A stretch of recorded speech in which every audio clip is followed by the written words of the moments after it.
આસો નવરાત્રિના પવિત્ર અને આધ્યાત્મિક તહેવારોની જ્યારે ઉજવણી નાચતા સાથે આપણે મા જગદંબાઓને પોતપોતાની કુળદેવીને પડલી અને એક આસ્થા સાથે વર્ષોથી જોડાયેલા છીએ, ત્યારે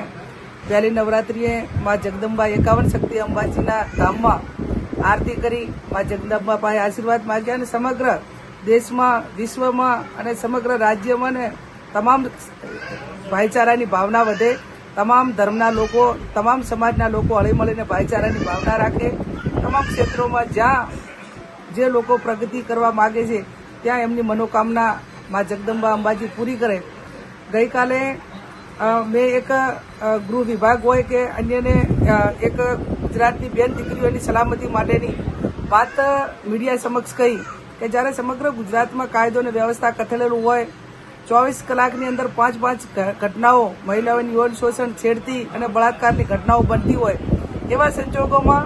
ખેલૈયાઓ આસ્થા સાથે રમે, નવરાત્રિનો તહેવાર ઉજવે, એમાં કોઈ વાંધો ન હોઈ શકે. પણ એક રાજ્યના જવાબદાર એક ગૃહમંત્રી એવું કે અહીં નહીં રમે તો કે પાકિસ્તાનમાં રમશે, એટલે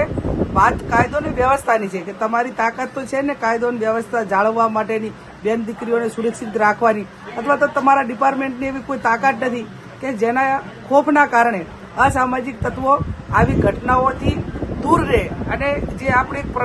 પ્રણાલિકા છે કે આપણે નવરાત્રિનો તહેવાર કે આપણા ધાર્મિક જે તહેવારો છે એ આસ્થા સાથે જ્યારે ઉજવણી કરતા હોઈએ ત્યારે આસ્થા સાથે જ આની ઉજવણી થાય.